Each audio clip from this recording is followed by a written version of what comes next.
মুভির শুরুতেই ২০,০০০ বছর পূর্বের একটা গোষ্ঠীকে দেখানো হয়, যে গোষ্ঠীর নাম ছিল তাও। তারা বিভিন্ন জায়গায় ঘুরে বেড়াতো এবং পশু শিকার করত। একদিন তারা একদল মহিষ দেখতে পায় এবং ওই মহিষদের দিকে তারা আক্রমণ করতে আস্তে আস্তে সামনের দিকে আগাতে থাকে। আর তারা একসময় মহিষদের উপরে আক্রমণ করে দেয়।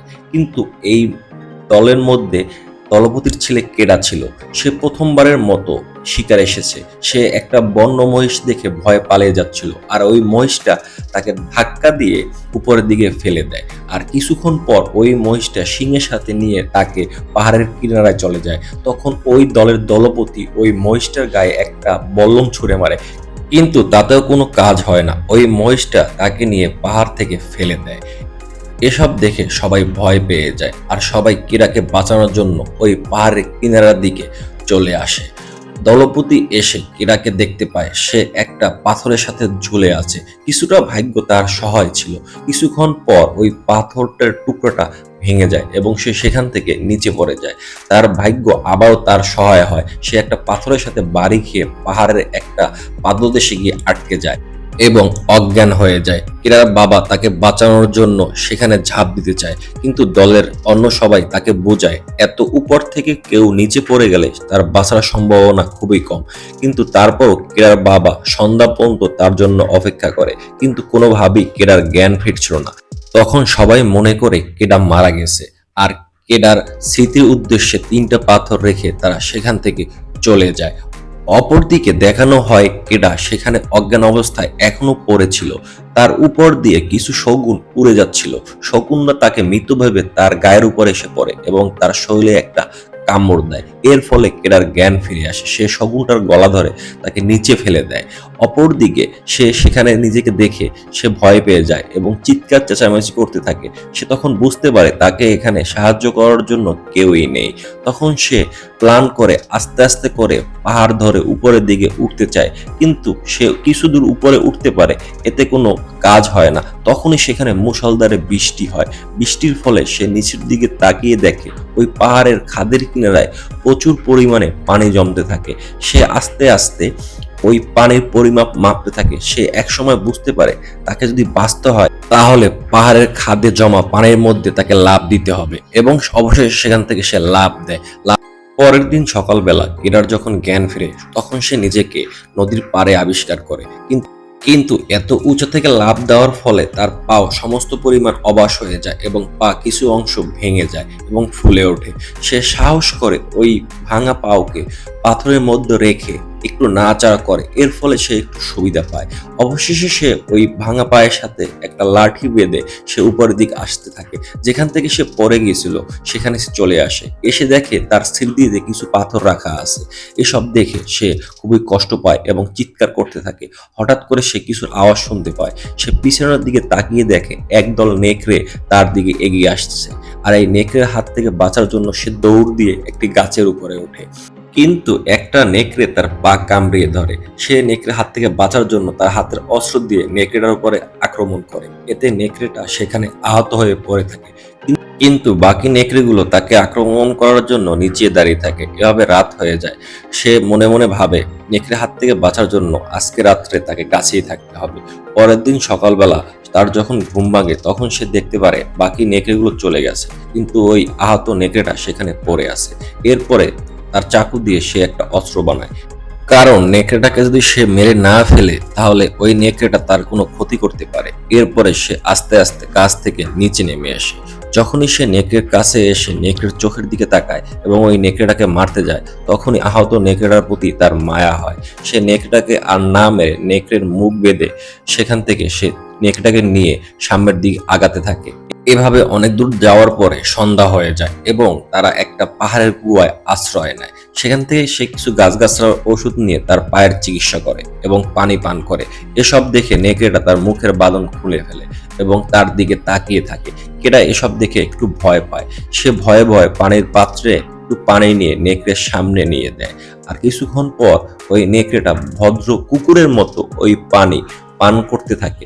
আমার মনে হয় এই নেকড়েটা কুকুরের বংশধর। এতে তাদের দুজনের মধ্যে একটা বন্ধুত্বের সৃষ্টি হয়।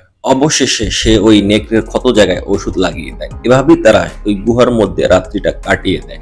পরের দিন সকালে কেডা যখন তার ব্যাগ থেকে বের করে মাংস খাচ্ছিল, তখন ওই নেকড়েটা এসে তার কাছ থেকে খাবার ছিনে নেওয়ার চেষ্টা করে। কিন্তু কেডা তাকে ভয় দেখানোর জন্য ওই মাংসগুলো কাঁচাই খাচ্ছিল, আর এতে নেকড়েটাও ভয় পেয়ে যায়।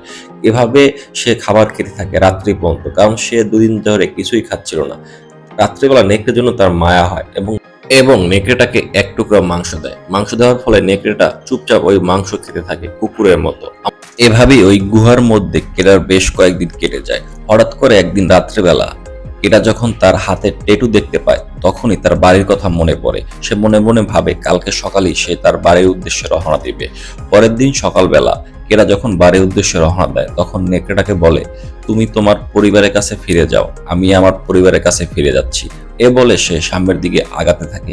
কিছু দূর যাওয়ার পরে কেডা নোটিশ করে তার পিছন থেকে কেউ একটা তাকে ফলো করছে। সে পিছনের দিকে তাকিয়ে দেখে ওই নেকড়েটা তাকে ফলো করছে।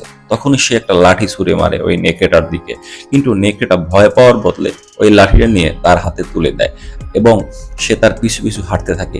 কিছু দূর যাওয়ার পরে নেকড়েটা একটা শুকর দেখতে পায়, আর ওই শুকরটার উপরে আক্রমণ চালায়। ওই শুকরটা কেরার দিকে ফিরে আসে, কিন্তু কেরা ভয় পেয়ে সেখানে শুয়ে পড়ে। তারা দুইজনই হতাশ হয়ে যায়, কারণ আজকে তাদের কাছে কোনো খাবার ছিল না, আর শিকার করতে না পারায় তাদের আজকে না খেয়ে থাকতে হবে। পরের দিন সকালবেলা নেকড়েটা একটা খরগোশ দেখতে পায় এবং ওই খরগোশটাকে শিকার করে তারা দুইজনেই খুব খুশি হয় এবং রাত্রিবেলা আগুনের সাহায্যে খাবারটাকে জ্বলছে তারা দুইজনেই ডিনার করে এবং শুয়ে পড়ে। তখনই কেডা ওই নেকড়ের নাম দেয় আলফা। এভাবে তাদের বেশ কয়েকদিন কেটে যায়, আর কেডা আলফার সাহায্যে মাছ শিকার করে এবং এই মাছ খেয়ে তারা দুইজনেই বেঁচে থাকে। এভাবে তাদের দুজনের মধ্যে সুন্দর বন্ধুত্বের সৃষ্টি হয়। তারা আস্তে আস্তে কেডার বাড়ির দিকে আগাতে থাকে। এই দিকে চারদিকে বরফ পড়তে থাকে। তারা মনে মনে চিন্তা করে এই বরফ জমে যাওয়ার আগেই যদি তারা তাদের বাড়িতে ফিরে যেতে না পায়, তাহলে তারা এই বরফের মধ্যে আটকে পড়ে দুইজনই মারা যাবে। কিছু দূর যাওয়ার পরে তারা কিছু শিকার করে আবার এই খাবারগুলো খেতে থাকে। এভাবে করতে করতে তারা সামনের দিকে আগাতে থাকে। একদিন হঠাৎ করে কেডা একটা পানির মধ্যে পড়ে যায়, কারণ এটা ছিল একটা হ্রদ। এই হ্রদের উপরে বরফে আচ্ছাদিত হওয়ার কারণে কেডা বুঝতে পারেনি যে এখানে সে পড়ে যাবে। কিছুক্ষণ পর তাকে আলফা বাঁচানোর চেষ্টা করে, কিন্তু কোনোভাবেই সে পারছিল না, কারণ তার গায়ে এত ওজন নেই যে সে বরফের টুকরা ভেঙে কেডাকে পানির নিচ থেকে তুলে আনবে। কেডা তখন তার হাতের ছুরি দিয়ে ওই বরফ টুকরাগুলোকে ভাঙতে থাকে। অতঃপর সে বরফ টুকরাগুলোকে ভাঙতে সক্ষম হয়। এরপরে আলফা তাকে টেনে উপরে নিয়ে আসে। তখন তারা আগুন জ্বালিয়ে সেখানেই শুয়ে পড়ে এবং জামা কাপড় শুকাতে দেয়। এভাবে তারা আবারও সামনের দিকে আগাতে থাকে। কিছু দূর যাওয়ার পরে কেডা একটা তাঁবু দেখতে পায়, আর সেখানে একটা লোক দেখতে পায়। সে কাছে গিয়ে দেখতে পায় আসলে এই লোকটা বরফের কারণে মারা গেছে, আর ওই লোকটার কাছ থেকে সে একটা তীর এবং একটা ধনুক নিয়ে সেখান থেকে তাকে সম্মান জানিয়ে সে বিদায় নেয়। কিছু দূর যাওয়ার পরেই সেখানে তুষারের ঝড় শুরু হয়, আর সে কিছু কুকুরের ডাক শুনতে পায়। এগুলো ছিল জঙ্গলি কুকুর। এই জঙ্গলি কুকুরগুলো তাদের উপরে আক্রমণ করে। তারা তাদের হাত থেকে বাঁচার জন্য একটা গুহার মধ্যে চলে আসে, কিন্তু এতেও তাদের বিপদ কাটে না, কারণ এটা ছিল একটা ব্ল্যাক প্যান্থারের গুহা। কিছুক্ষণ পরেই তারা কিছু একটা শব্দ শুনতে পায়। তারা মনে মনে ভাবে যে ওই কুকুরগুলো বাইরে থেকে শব্দ করছে, কিন্তু না, আসলে এটা ওই ব্ল্যাক প্যান্থারটা শব্দ করছিল। হঠাৎ করে এসে ব্ল্যাক প্যান্থারটা তাদের উপরে আক্রমণ করে, কিন্তু নেকড়েটা তার আক্রমণ থেকে বাঁচার জন্য তার সাথে যুদ্ধ করে। নেকড়েটা ছোট হয়, তার সাথে যুদ্ধে কোনোভাবেই পারছিল না, আর তখনই সে ওই ধনুকটা ব্ল্যাক প্যান্থারের দিক তাক করে। হঠাৎ করে সে একটা তীর ছুঁড়ে, আর ভাগ্যক্রমে এই তীরটা গিয়ে ব্ল্যাক প্যান্থারের চোখে লাগে, আর ব্ল্যাক প্যান্থারটা সেখানেই আহত হয়ে পড়ে যায় এবং সে পরে ব্ল্যাক প্যান্থারটাকে মেরে ফেলে। কিন্তু এইদিকে ওই আলফা খুব ভীষণভাবে অসুস্থ হয়ে পড়ে। তখন সে আলফার চিকিৎসা করে আস্তে আস্তে আবার সামনের দিকে রওনা দেয়। এভাবেই বেশ কয়েকদিন চলার পরে এটা দূর থেকে একটা উঁচু জায়গা দেখতে পায়, আর সে যখন সেই উঁচু জায়গার কাছে যায় তখনই সেখানে অনেকগুলো পাথর দেখতে পায়। এই পাথরগুলো হচ্ছে তার বস্তির চিহ্ন। এই পথ দিয়ে সে সামনের দিকে আগালেই তার বস্তি সে খুঁজে পাবে। তখন সে মনে মনে খুশি হয় এবং ওই আলফাকে নিয়ে সে সামনের দিকে আগাতে থাকে। কিছু দূর যাওয়ার পরে আলফা সেখানে অসুস্থ হয়ে পড়ে, কারণ আলফা ওই নেকড়ের সাথে যুদ্ধ করার ফলে আহত হয়ে যায়। তখন সে আলফাকে কোলে নিয়ে সামনের দিকে আগাতে থাকে। সামনে আগানোর পরে সে হঠাৎ করে তার বস্তির নিশানা দেখতে পায়, আর সে দ্রুত করে সেই বস্তির দিকে চলে যায়। সে বস্তির কাছাকাছি গিয়ে তার বাবা মাকে ডাকে, আর সেখানে সে শুয়ে পড়ে। আর তার বাবা মা তাকে দেখে খুবই খুশি হয় যে সে এখনো বেঁচে আছে। তখনই কেডা তার বাবা মাকে বলে আলফাকে সুস্থ করার জন্য। এসব কথা বলেই কিরা সেখানে অজ্ঞান হয়ে যায়।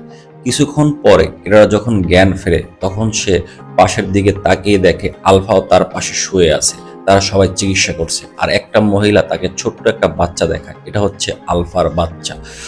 আসলে আলফা ছিল একটা মহিলা নেকড়ে। সে তার বাচ্চা পেটে নিয়ে এতদিন কেডার সাথে ছিল। আসলে এটা কেডা বুঝতে পারেনি। তখন কেডা মনে মনে চিন্তা করে এই নেকড়েটা তার জীবন বাঁচানোর জন্য কতই না যুদ্ধ করেছে। আর এভাবেই এই সুন্দর গল্পটির পরিসমাপ্তি ঘটে। যাই হোক, যারা যারা আমার মুভি এক্সপ্রেশন দেখেছেন, কোনো ভুল ত্রুটি থাকলে অবশ্যই কমেন্ট বক্সে জানিয়ে দেবেন। ধন্যবাদ সবাইকে।